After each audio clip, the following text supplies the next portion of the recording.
Hello everyone, welcome to my YouTube channel being a best teacher. आज की इस class में हम contemporary India and education subject का टॉपिक करेंगे वुड्स डिस्पैच 1854।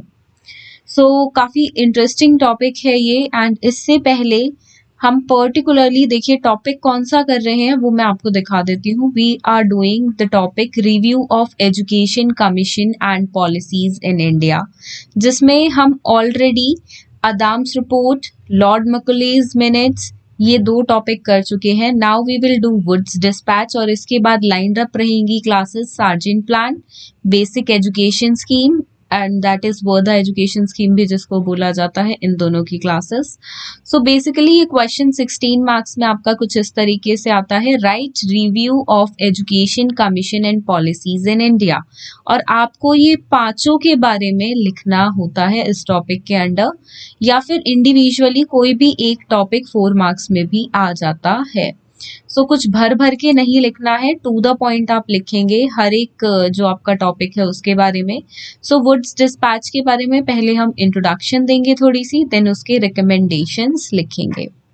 स्टार्ट करते हैं टॉपिक से। अब वुड डिस्पैच 1854 ये क्या है?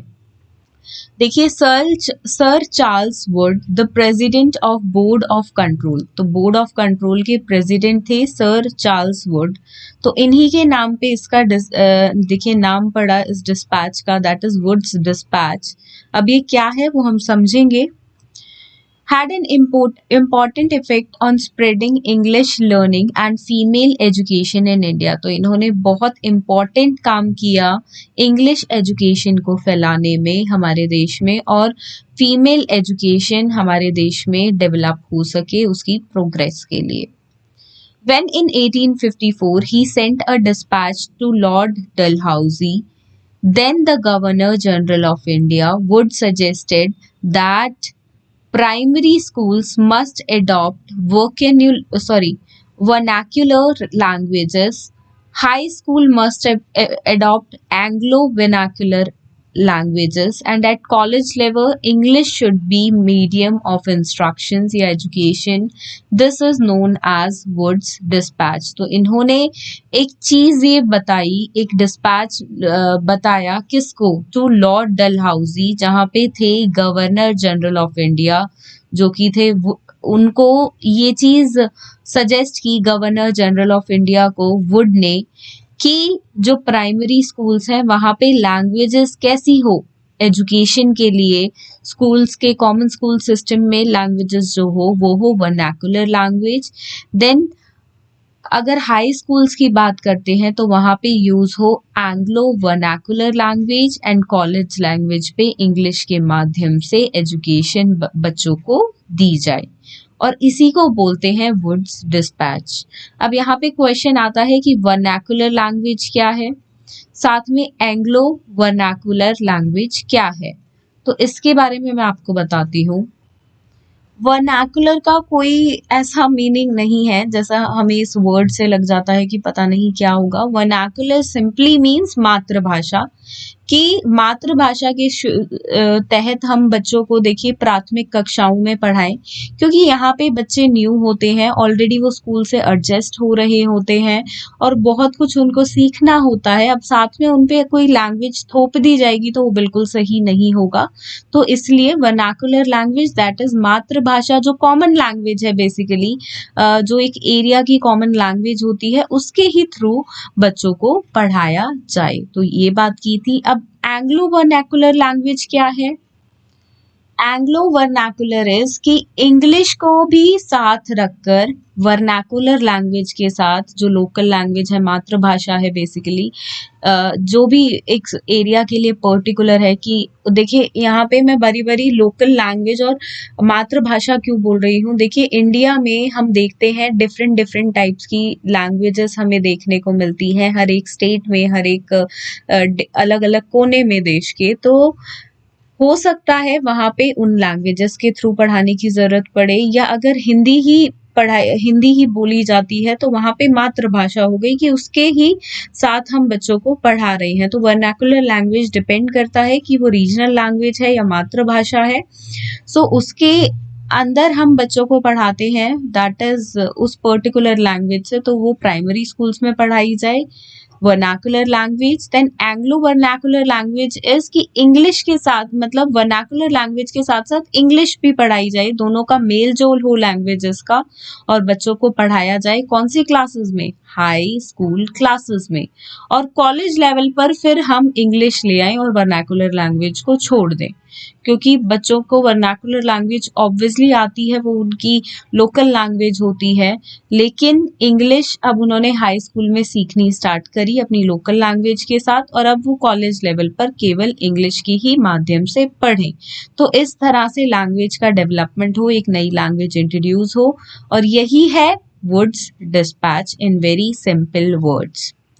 Vocational and women's education were also stressed upon. तो देखिए इंग्लिश लैंग्वेज के साथ साथ वुमेन फीमेल एजुकेशन पे भी, उनकी भी प्रोग्रेस के लिए वुड डिस्पैच ने काम किया था।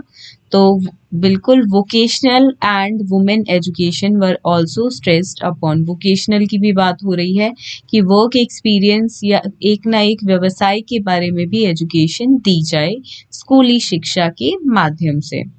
It came into existence on July 16, 1854। तो 1854 में कौन सी डेट में वो डिस्पैच देखने को मिला, दैट इज जुलाई 16। तो ये याद रख भी सकते हैं आप, अगर आपको डेट्स लर्न हो जाती हैं इजीली। अगर प्रॉब्लम होती है बहुत स्टूडेंट्स को डेट लर्न करने में, तो आप केवल ईयर लर्न कर सकते हैं। अब क्या क्या रिकमेंडेशंस वुड डिस्पैच 1854 के द्वारा दी गई। First is English language will enhance the moral character of Indians and thus supply EIC with civil servants who can be trusted। Simple words में मैं बताती हूँ, आप ऐसे ना लिखें, अपने ही words में इसको लिखें कि इंग्लिश के माध्यम से moral character Indians का डेवलप हो सकता है। ये चीज़ वुड्स डिस्पैच ने बताई, और इसलिए इंग्लिश को इंडिया में उसका इम्पॉर्टेंट इफेक्ट या फिर स्प्रेड किया गया बेसिकली। तो क्यों स्प्रेड किया गया, ताकि moral character of Indians basically progress हो पाए। अब देखिए यहाँ पे आप इस पॉइंट से सहमत हो या ना हो, ये सिर्फ हम पढ़ रहे हैं वुड्स डिस्पैच की क्या रिकमेंडेशंस थी। तो सबकी अपनी अपनी भावनाएं हो सकती हैं, अपने अपने पक्ष हो सकते हैं, जैसे कि मैं इस बात से सहमत नहीं हूँ। Next is an Indian department was to be set up in every province, an education department, मतलब हर एक प्रोविंस में, हर एक उस टाइम पे देखिए प्रोविंसेस की बात की जाती थी, बिकॉज आज जैसे कि स्टेट हैं, कैपिटल्स हैं, तो इंडिया में उस समय में इस तरह से नहीं था। उस समय में प्रांत होते थे, तो अलग अलग जितने भी प्रांत हैं उनमें एक ना एक एजुकेशन डिपार्टमेंट एटलीस्ट हो, तो उसके उनको सेटअप करने की रिकमेंडेशंस वुड डिस्पैच में दी गई। Next is universities on the model of London universities. University be established in big cities such as Bombay, Calcutta and Madras. जो बड़ी बड़ी सिटीज थी इंडिया की उस समय में, जो कि थी बॉम्बे, कैलकाटा एंड मद्रास। तो वहाँ पे कौन सा मॉडल लाया जाए यूनिवर्सिटीज में, वो लाया जाए लंदन यूनिवर्सिटीज जैसा मॉडल, और नई तरह की, इसी तरह की लंदन यूनिवर्सिटीज जैसी कुछ नई यूनिवर्सिटीज ओपन की जाए इन सभी सिटीज में। At least one government school B opened in every district, और हर एक डिस्ट्रिक्ट में कम से कम एक गवर्नमेंट स्कूल तो बिल्कुल हो, तो उसको सेटअप करने की बात की गई। Affiliated private school should be given grant in aid, और जो प्राइवेट स्कूल्स हैं जो गवर्नमेंट के द्वारा एफिलिएटेड हैं उनको कुछ ना कुछ ग्रांट दिया जाए ताकि उनकी हेल्प हो सके। The Indian native should be given training in their mother tongue also, कि जो इंडियंस हैं उनको मदर टंग की भाषा से पढ़ाया जाए, तो प्राइमरी एजुकेशन बेसिकली उस लैंग्वेज से दी जाए, तो इसके बारे में रिकमेंडेशन दी गई। The government should support education of women, और जो सरकार है वो औरतों की स्थिति अच्छी बनाने के लिए औरतों की एजुकेशन पे ध्यान दे, तो उसके बारे में रिकमेंडेशन दी गई। Then provision was made for a systematic method of education from primary level to the university level, कि एक systematic method हो, एक स्टेप बाय स्टेप एजुकेशन का मेथड हो, कि प्राइमरी लेवल है, फिर आपका एलिमेंट्री लेवल आता है, फिर high school level, then university level. तो इस तरह से प्राइमरी से लेके यूनिवर्सिटी लेवल तक एजुकेशन सिस्टमैटिकली डिवाइडेड हो। The medium of instruction at primary level was to be, इसमें बारे में हम ऑलरेडी बात कर चुके हैं कि वर्नाकुलर सिस्टम ऑफ एजुकेशन हो, मीडियम ऑफ इंस्ट्रक्शन हो, दैट इज लोकल लैंग्वेज या मातृभाषा आप बोल सकते हैं, which at the higher levels it would be English. और देखिए ये जो स्टार्टिंग की शिक्षा होती है, प्राथमिक शिक्षा होती है, वहां पर वर्नाकुलर लैंग्वेज रहे, लेकिन जैसे जैसे हायर स्कूल में बच्चे जाते हैं तो इंग्लिश को इंट्रोड्यूस किया जाए, और extreme high level that is university level पर बच्चों को किसके माध्यम से, केवल इंग्लिश के माध्यम से पढ़ाया जाए। Then promotion and stress on teachers training at all levels, की प्रमोशन हो टीचर्स का और स्ट्रेस किया जाए टीचर ट्रेनिंग को, कि और अच्छी ट्रेनिंग, टीचर्स की जो ट्रेनिंग है वो बन सके, चाहे वो किसी भी लेवल की टीचर्स ट्रेनिंग है, that is PRT, PGT, TGT, तो हर एक लेवल पे टीचर्स ट्रेनिंग इम्प्रूव हो सके, उसके बारे में रिकमेंडेशंस दी गई। अब क्या क्या रिकमेंडेशंस दी, इतना डीप में आपको नहीं जाना है। क्या रिकमेंडेशंस बेसिकली थी, पॉइंट वाइज आप इसको लर्न करें और लिखें। So this is the topic of Woods dispatch, and ये आपके नोट्स पर्टिकुलरली आपको डिस्क्रिप्शन बॉक्स में लिंक है, वहां से डाउनलोड आप कर सकते हैं। एंड अपार्ट फ्रॉम दैट, अगर आप इस पर्टिकुलर सब्जेक्ट के नोट्स परचेज करना चाहते हैं या और किसी सब्जेक्ट के, तो आप कांटेक्ट कर सकते हैं मुझे, नीचे फ़ोन नंबर गिवन है, only on the WhatsApp you can contact. On sales executive basically आपको प्रोवाइड करा देंगे। एंड आपको मिलते कैसे हैं नोट्स, ये क्वेश्चन हमेशा बच्चे मुझसे पूछते रहते हैं, तो उसके लिए मैं आपको बता देती हूँ। Students, we are only giving the basically the notes in the hard copy format, जो स्पीड पोस्ट के द्वारा आपके घर पे भेजे जाते हैं आफ्टर द पेमेंट, जिसमें सिर्फ आपको प्रिंट आउट के चार्जेस पे करने होते हैं।